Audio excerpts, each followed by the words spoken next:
was a long answer. Yeah, good luck cutting that down into something interesting, Justin. Okay, next one is I've been loving the emotional mastery so much, it's incredible. Justin, you are such a good salesman. Thank you for bringing this up. It has helped me work through coming to terms with being gay, classic middle child syndrome, my crippling shyness. But the one thing after all the personal development I have delved into for the past 7 years, the one thing I can't get over is feeling ugly.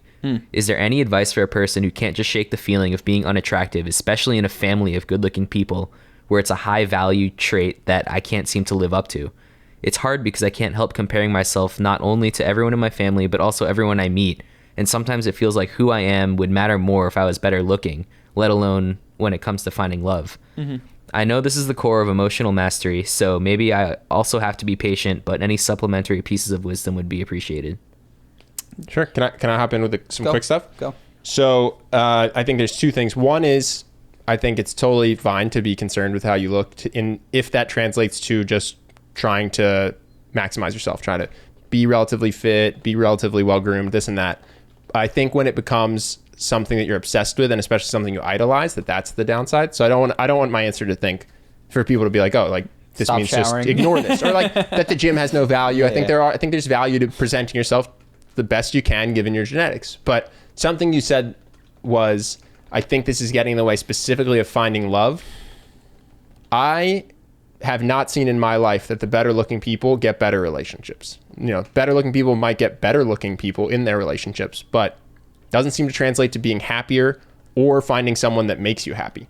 So I would say that there potentially is a bit of, I don't know if it's grass is greener or if idolizing is the right word, the sense that, oh, if I were Brad Pitt, then I would have an amazing, beautiful wife. But if you look at Brad Pitt, he's had 2 divorces and was an alcoholic. And I think he's a great lesson because I think he's the most attractive guy on the planet. He's also incredibly rich, incredibly famous. So yeah, even if you are average or ugly, that doesn't condemn you to anything. In fact, you can go have a much better relationship than all the attractive people you see that seem so nice on the outside. So that's the biggest thing that I would say. Yeah.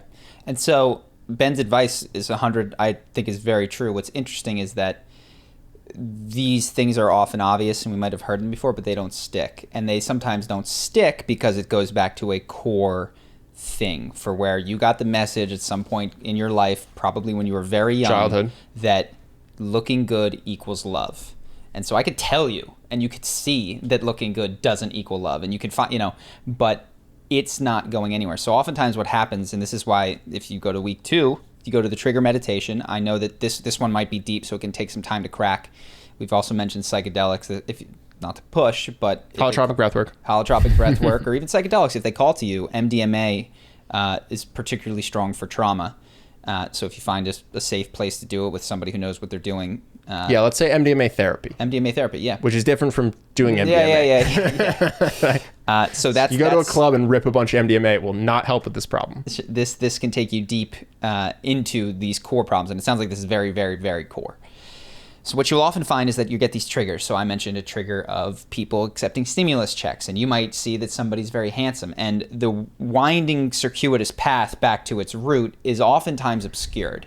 And so I don't want to speculate because it's easy to go, oh, you were told that when you were little, ugly is not love. And maybe that's the case, but it also could be something totally different. And what's really useful, so if you're going through it, do the trigger meditation. I'm going to be updating the course soon with a deeper understanding of how these things can wind, and I'll try to guide better. So if this isn't taking you there, hopefully within the next couple of weeks, I will be able to do better.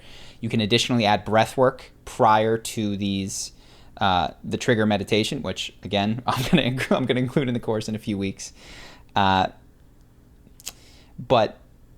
the goal, as exactly as we talked about, is to experience the actual problem, because what you're dealing right now is a surface problem. Oh, I'm ugly, people don't love me. And you'll find that what the core problem is, just I'm fundamentally unlovable, or for whatever reason it is. And when you can experience that, all the branches that come from that, it's like you cut a thread, and they might not go away completely because there's probably all these different things in your life, but once you start to cut these threads, they pull on you less and less and less. So the trigger meditation is a great place to start with whatever is triggering you. I'm going to add breath work into the course soon.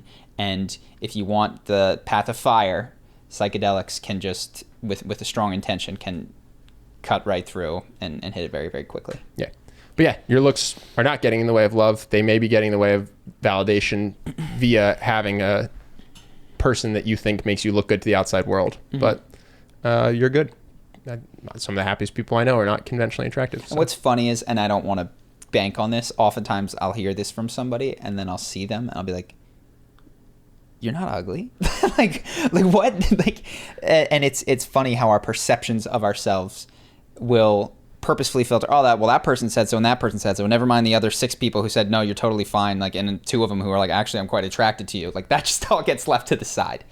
My sister's like, actually I think that your brother isn't as handsome as you. Well, they're obviously lying because I'm hideous and I know it. And so you can filter out competing information if it doesn't suit your narrative. Anywho, good luck.